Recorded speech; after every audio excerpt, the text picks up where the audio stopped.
Welcome to the Yogi Misfit Sessions. My name is Danni Pomplun, and I am your host.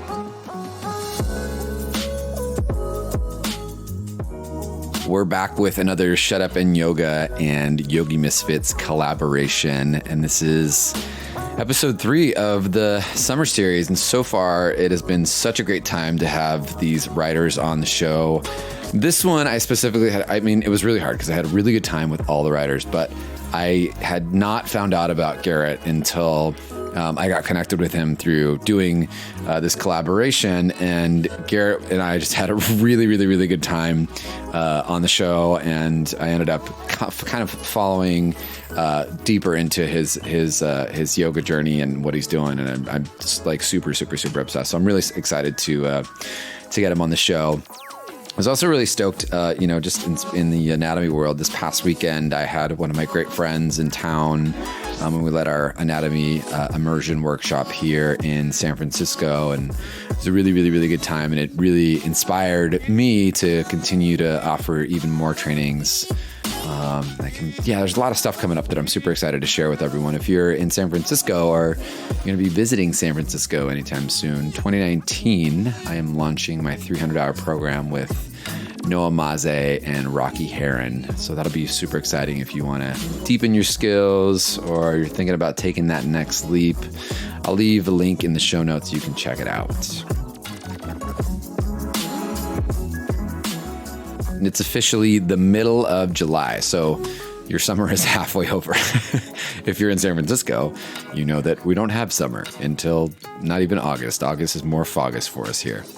But anyway, wherever you're at, I hope you're having a great summer so far. Before we get the show started, I have to give you the reminder that if you have 2 minutes to just go down below and click the link where it says leave a review, it will give you instant karma points like immediately as soon as you do it. And I will greatly appreciate it for you. And so will the Yogi Misfit community as well, because it helps the show grow and it gets some more people and all the good juju will come your way for doing that.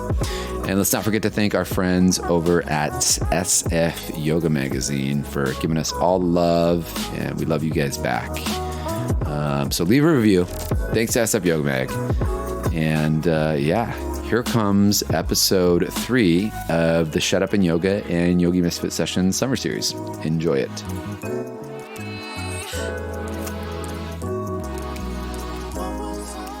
Hello, Garrett. Hello, Danny. Nice to meet you. Okay, so before we started recording, and this is going to air after this, so who knows what's going to be happening now, but you started watching Game of Thrones last night. Oh, I did. Yes. Oh my God. Still, I'm ready. I can't wait to see what the season's going to do. I still don't understand. There's a hobbit and a ring. Yeah, you got it.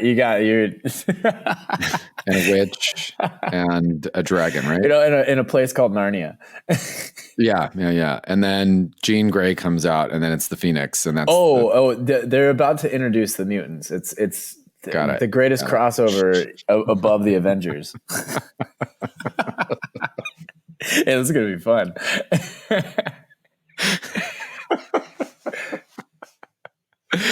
Oh God. Okay. I got to pull it together. So Garrett, you are one of the main contributors over at Shut Up and Yoga, which is, by the way, why we're doing this podcast. It's the summer series with Shut Up and Yoga. Yay. Yeah. Anastasia, God, I think it's I feel like it's 2 years ago now, but I could be very wrong. It could be like a year.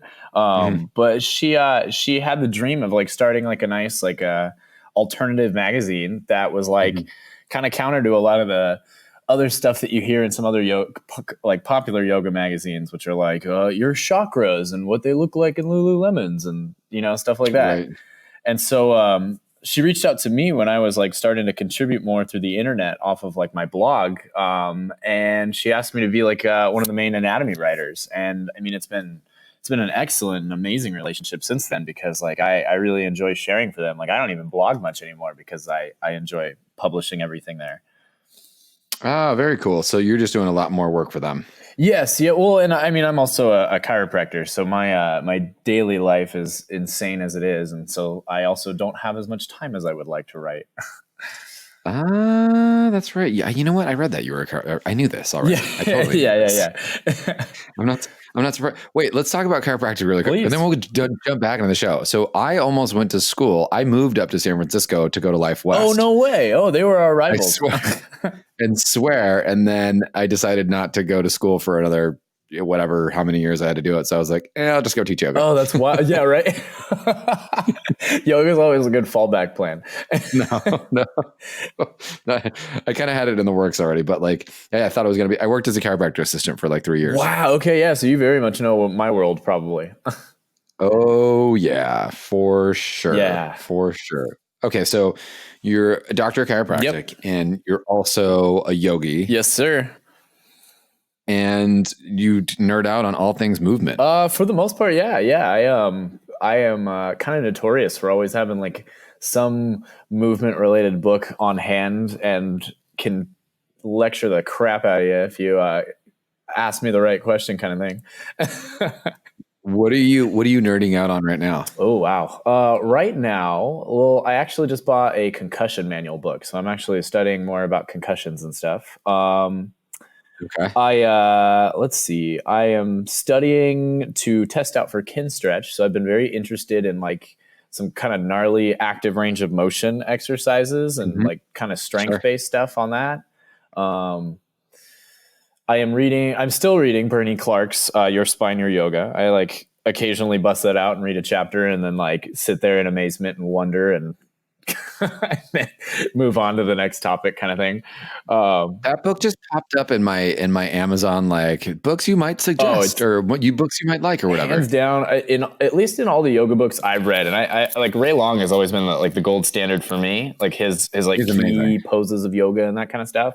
I'm literally looking at them right. The mat companion. Yes. Oh my God. Those are even amazing. Yeah, those are even more amazing because they're so specific. But yeah, no, I changed my life. Yeah, same. When I went through my teacher training, I actually, we had to get that Leslie Kaminoff book, and that book's pretty good. Like I don't have anything against it, but I also went and I got that Ray Long book, and that book's cool or whatever. Yeah, it was cool, you know, but it just, I don't know.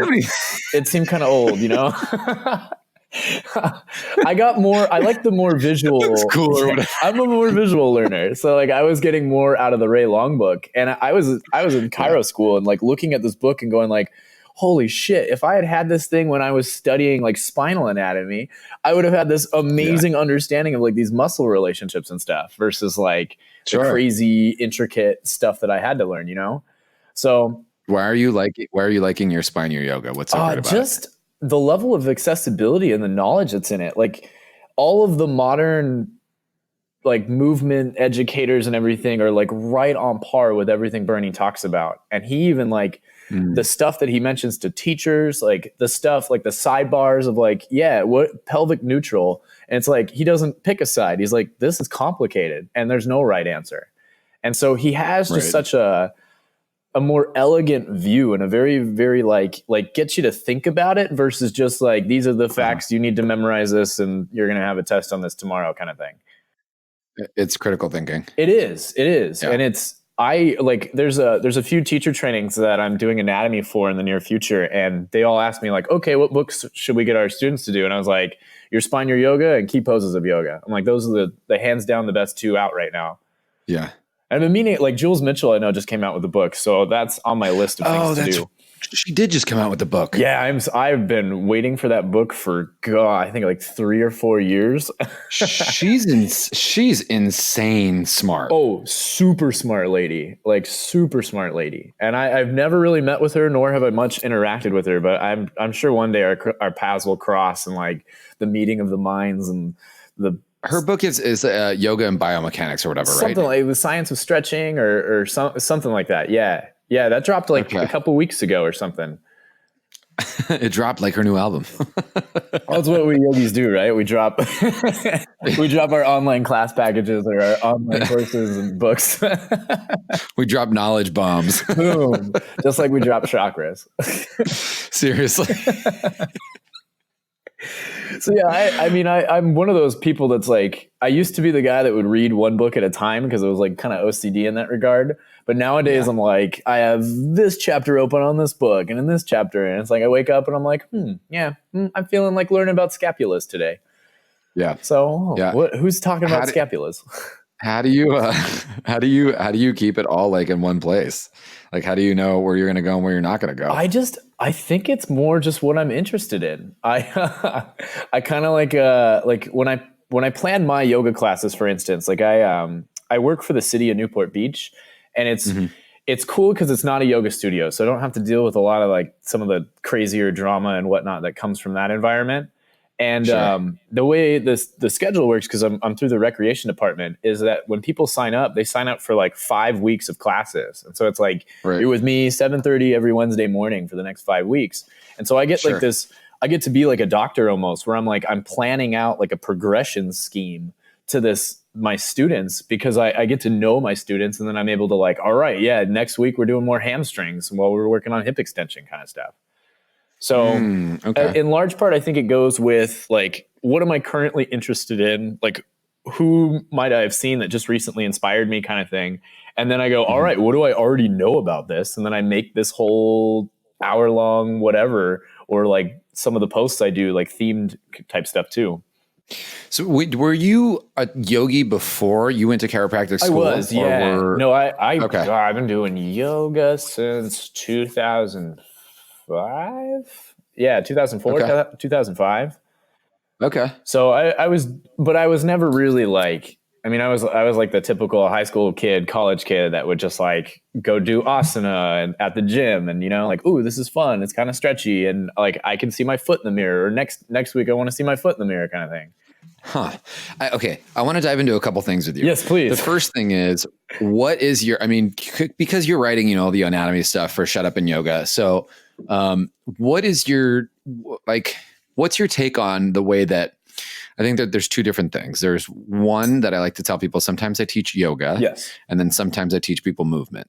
Two different things. I agree. Right? No, I think there is the line is hazy, but there is a line. I know what you're talking about. You know what I'm saying? Like sometimes I'm doing stuff that's like, I don't know, just whatever. Gymnastics. Not the typical. Yeah. Sometimes I totally do gymnastic drills in my classes, or like, whatever it is. Like, a lot of stuff, I studied with Rocky, and Rocky's like, Rocky Heron. Yeah. I was going to say Rocky Heron. Oh, that's so cool. Oh my God. That'd be a blast.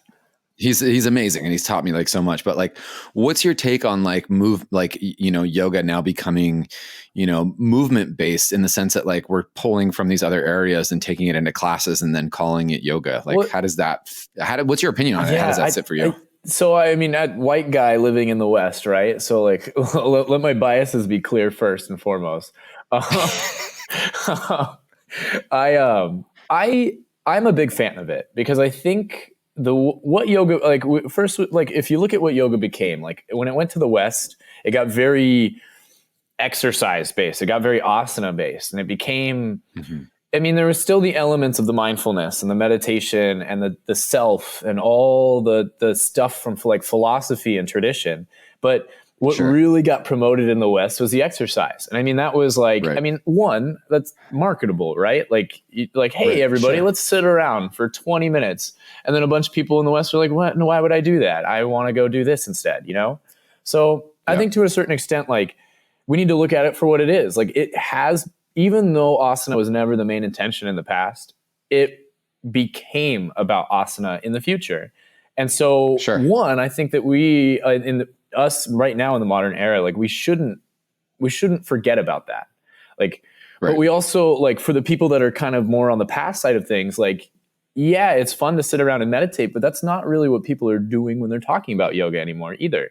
So we need to there's going to be a point where I think that there's more union between those, where it is like, there is like that, oh yeah, we are meditating at the end of class kind of thing. Or there's that deeper understanding that, asana is to get you to this point kind of thing. So I see it as intention. So if you are just moving around, like, let's just go into like some random stuff like crawling or rolling and things that wouldn't necessarily be quote unquote yoga in the traditional sense. Like, if you're going to sit around and meditate and your goal was to move your body, explore it in some way, even in a moving meditation kind of way, and then perhaps you find stillness, then yeah, I have no issue with you calling that yoga, because I do not think that, I mean, most of the modern yoga we know came from the 1920s in the first place. So it's like, we don't necessarily have what is and what isn't yoga unless you're looking at it from that philosophy standpoint.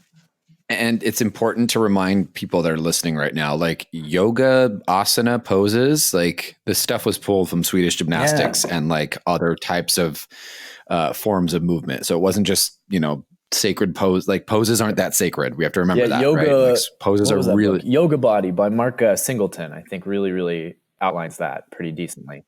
Oh yeah. Totally. That's I'm looking at so our podcast is on the floor of my room. It's a very fancy podcast studio, and my bookshelf is in front of me, and Yoga Body is right there. I bring it to like every teacher training, and I'm like, guys, look, your dancer's pose came like not even 100 years ago. Yeah, it's a good one. It's a total good one. And so the other thing to remind people is also the study of movement and the study of anatomy and the study of, you know, for instance, when was it? I remember it was like 2 or 3 years ago, and they're like, we've discovered a new organ. It's called fascia. And everybody was like, yeah, that's not that organ. Like, yeah, totally. Cool, man. you're a little late on the train, but yeah. Fascia. Yeah, exactly. Totally. But it's important to remind people, like, you know, these things are always ever changing. So like, totally. I'm so glad you mentioned that. We have to change and move. Well, and I like, even to this day, like I have to make like a conscious effort just to feel and stay current, because it's like, we live in such a day and age where, one, like the internet's able to connect everybody, but two, like science is at such a level where it's like, it's almost exponential, where something new is coming out almost every week, or a new study comes out and shows that, maybe what we thought about this isn't necessarily as true as what we thought in the past, kind of stuff. And so we're in a weird state of flux. I mean, I just remember I was reading a study last week that was saying that they're going to get rid of, or they might do away with the whole statistical significant part to like research and whatnot, kind of expanding. I believe it was the P variable, if I get that correctly. Statistical significance variable, or my lunch brain is starting to show. I'm going to bust in Austin Powers and say squid pro row. There we go. I totally understand what you're saying. Statistics, numbers, P's. Yeah, no, it's like science is going crazy right now. And so it's impossible almost to stay current, even if you're reading science on a daily basis. Yeah, for sure. So I think what I see is something that is kind of on the necessary side, is that we do need to, if we are going to be teaching movement, then we need to understand it better. And yoga is, yoga is like 20 years in the past when it comes to like basic just anatomy instruction.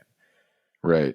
And I guess that's one of my goals, is like I remember going through my teacher training and like looking at the anatomy and going like, this is crap. Like, is anyone actually using this? Like, cool. You taught me the name of this muscle. What does that have to do with me being a good yoga teacher, right? Like, there's certain things that, yes, we do have to like know. There's a language of anatomy that you definitely have to know. I agree with that.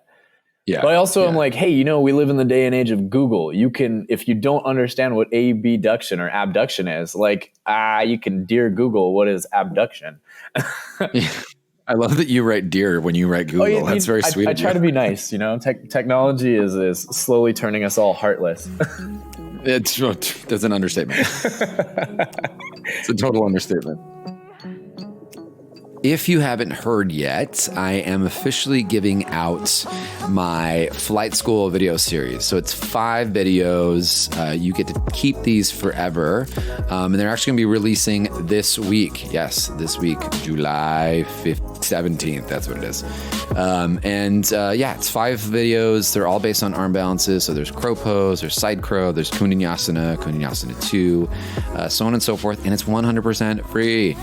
So all you got to do is go to www.dannipomplun.com/email, and you pop it in, and we will send you all the goodies so that you can play around at home. And of course, there's a link down below.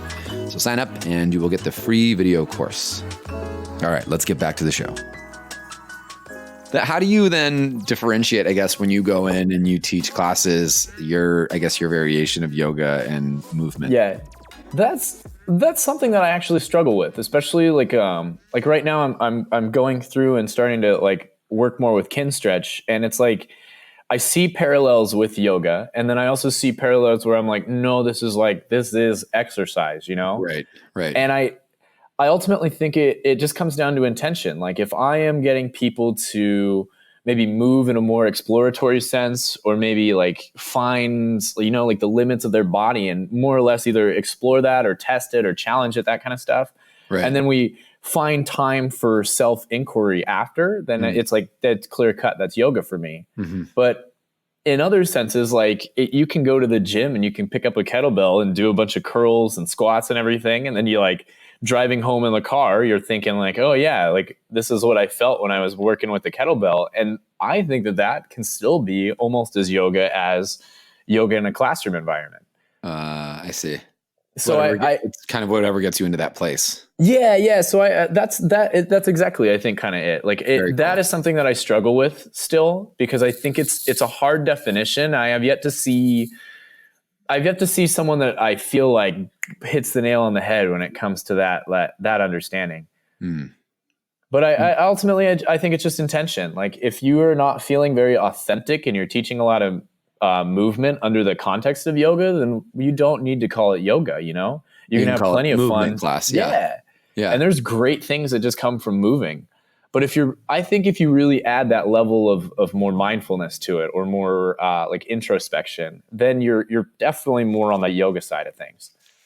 And I think it's also important too, like, you know, whether you're doing a more like yogic practice per se, you know, versus asana practice, like there's not one is better than the other. They both help facilitate really cool change and really cool growth, you know? And every day, like so many people are stationary these days. And so it's even on like if you look at like what yoga needed to become, well, I don't want to say that. Hold on. Let me dial back. Yoga doesn't need to be anything. That's okay. Didn't want to offend anyone on that one. But if you look at like, yeah, right. I can already hear the angry typing. That's okay. I just delete. I just delete. That's fine. No. So what I was saying is like one way that yoga would hopefully evolve to be more accessible to the modern human is adding more movement, because I mean we're all so sensory blasted as it is, you know. Everyone's got a screen in their pocket. Everywhere you look, there's a screen, there's a sound, there's something going on in your life that's way more than any of our ancestors ever had to deal with. And so that's true. finding a sense of movement to like distract yourself and kind of burn away the stress, and then getting yourself to like prepare for meditation and stuff like that. Like I'm a huge fan of that as well. Yeah, I agree. I think it's, again, whatever is going to help people get through, but also, you know, like, let's talk about the art of mindfulness for a second. Like, it's not just like sitting there and like meditating, but like being really thoughtful about what you're doing in your everyday. And I think when you drop into your body and you have a mind-body connection, for instance, here's my favorite thing to do right now at the start of all my classes is hold a block in your hand and then externally rotate it and then internally rotate it and then externally rotate it and then internally rotate it and sometimes slide back. Maybe you add a squat. But for 5 minutes while you're doing this, your focus is don't drop this effing block, right? Like, I don't want to drop the block. Well, so you really have to pay attention. Yeah, that's like the same thing as like mala beads. Yeah, same. Exactly. Yes. Yeah. I love that. Oh my God. I might have to start using that. Dude, I knew that this drill was great for mobility. Rocky taught it for me. Thanks, Rocky. Of course. I was going to ask, is that a Rocky thing? Yeah, it was totally a Rocky thing. And also I saw another dude on Instagram who I follow who does functional movement. He's not a yogi. He's totally like, doesn't claim to be or anything. He's just like, I straight up teach mobility and functional range of motion stuff, which I love. I'm geeking out on that stuff right now. And he did this drill that was sort of similar. It was, he had a lacrosse ball with him and he was doing almost like internal, external rotation. And he was like, he's like, when we do this, he's like, you're connecting the body to the mind right here. He's like, your only focus is like what is happening with your hand movement and making sure that this doesn't fall. And I was like, that's the same. I didn't realize you're literally finding mind body connection using a block or whatever. And that Totally. then sets the rest of the pace for everything else that you're going to do. You're so much more in tune. I mean, the very, like, in a very broad context, at least how I understand it, is like meditation is you're focused on one focal point in the moment that you're in. Yeah. Yeah, for sure. And so, oh my God, that is such a cool drill. It's a really fun drill. It's a really fun. I'll have to send you like a video of doing it afterwards. Oh, so that please. You can, I think I might have to borrow that. Like I mean, I'm telling you, Rocky, if you ever have a chance to go study with him, like he's one of the most amazing humans in the world, first off, and probably one of the smartest people I've ever encountered in my life. From his work that I've encountered in the random things off the internet and whatnot, like I'm always like, oh my God, this guy is cool. Yeah, he's super cool. Super cool and just super intelligent. But yeah, it's just simple. It's you take a block in your hand, you hold it in front of your chest, bent elbow, and then you start to sweep it off to the side, find external rotation, keep externally rotating, reach back until you can't externally rotate anymore, and then bring it back in through the rib cage and internal rotation and reach back behind you, maybe add a little squat. It's like a whole range of motion drill too. Oh. It's exactly what it is. No, that's like combo moves like that are like my staple. Like if I can get you to like be mindful and also work like on a more functional goal at the same time, like kind of like evil genius trick you into doing something. Like that is my favorite, because then when you're done, you're like, hey, how's your shoulder feel, by the way? And they're like, oh my God, my shoulder is so much better. Well, yeah. And then you add the squat element to it too. And then you're like, oh yeah, by the way, how your hips doing? They're like, oh my God, wait, they move now. I forgot that I was sitting all day and then showed up to yoga class. And that's so much better than starting face down in child's pose. Yeah, I mean, sit down in meditation and get grounded, real quick. Let's all take a breath together, but then let's just move a little bit for the sake of movement. I wholeheartedly agree. Even in the more like restorative classes, like I noticed that like if I had started like right away in something that was more static, everyone would be fidgeting and like unease. Like you can tell like their brain wasn't really like focusing on breathing or anything. And then just incorporating small like range of motion drills or like light movements, like easy oscillations, that kind of stuff. Like it made such a huge difference in terms of letting people, like having that sense of ease when they were going into the more restorative holding postures. It's also the sense of play too. Oh, and that's, I think what yoga's become in that like rigid lineage model that many of us are ingrained into, like I feel like that element is not there. There's something to be said about it. It is a physical discipline. It's discipline like any other physical discipline, right? But there also has to be, there's effort and ease, and there's got to be balance. If you just keep showing up and I also don't think that you should show up to a yoga practice and work that hard. Like you should, if you're working that hard, like who are you working hard for? One, and also like exactly who else are you trying to impress in the room? Do you know what I'm saying? Person in the Lululemons. Chakras in the corner. Get there and be in your body. Yeah, because they read an article. Yeah, right. Because they read an article. That's so funny. Oh God, yeah. But just like show up and be in your body and explore that you get to be in this body today. And that's the coolest thing. One of my favorite teachers of all time said, like, you are different side to side, you are different day to day. And I feel like I repeat that every class, but I still hold, like, I think that is such a true statement. You're different side to side and you're different day to day. Yeah. I'm going to steal that right now and say that I made that up and that go for it. I don't know who told me it. I like random mystery teacher of my past. You guys, I have something profound to say. You heard it here first. You're different side to side and you're different day to day. Brought to you by Danni Pomplun.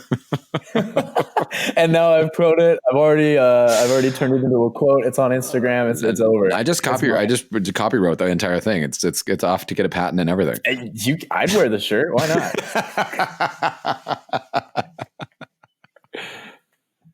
But Garrett and I are just going to continue to babble and talk shit to each other for the next 30 minutes.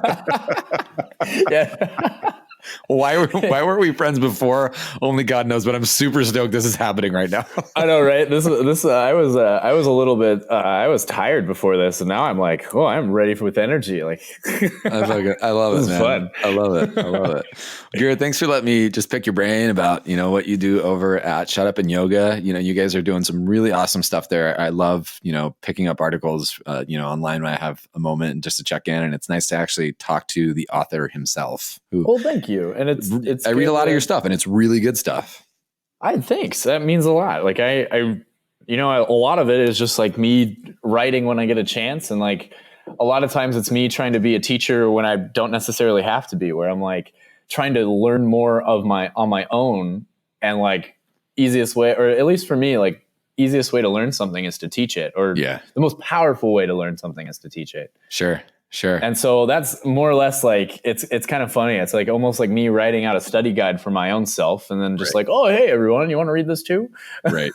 I'm gonna have to pick up that Jules. We both got to pick up that Jules Mitchell book. Oh, it's in my cart. Like the last time I tried to get it, it was sold out. So I was like kind of bummed, but probably a good thing because I ended up having to spend money on something else. So I am down for book club. Just saying.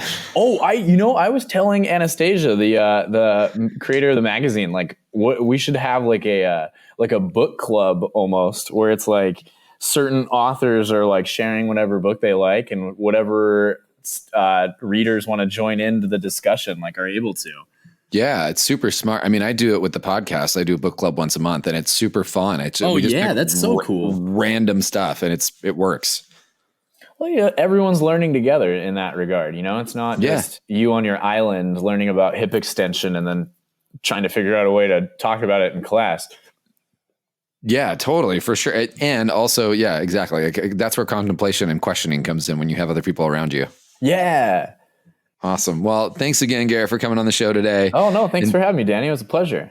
It's super fun to have you guys for the summer series. I'm excited to talk to everybody else as well and get different perspectives on. Yeah, there should be some good interviews, I'm sure. I know. I'm super pumped. You're the first. Dun, dun, dun. Oh, I am. Oh. I hope I didn't set the bar either too low or too high. Too high. Good luck, everybody else. Until the next Yogi Misfit session, this is Danny and Garrett saying peace out. Have a good one, everybody. So that's it for today's show. I hope you enjoyed it. I also wanted to remind you guys that Rocky Heron, speaking of him, we do Dharma Dudes together. He and I are actually leading a retreat in Mexico happening this New Year's. We're going to do a little bit of a get rid of the past, bring in some cool stuff for the future. Yoga a couple times a day, super yummy food. We're going down to Todos Santos, Mexico. So if you want to come join us, you can click on the link below in the show notes. We've got a few spots left, and we are super excited to be sharing, New Year's in a different light with people. So we'll see you there.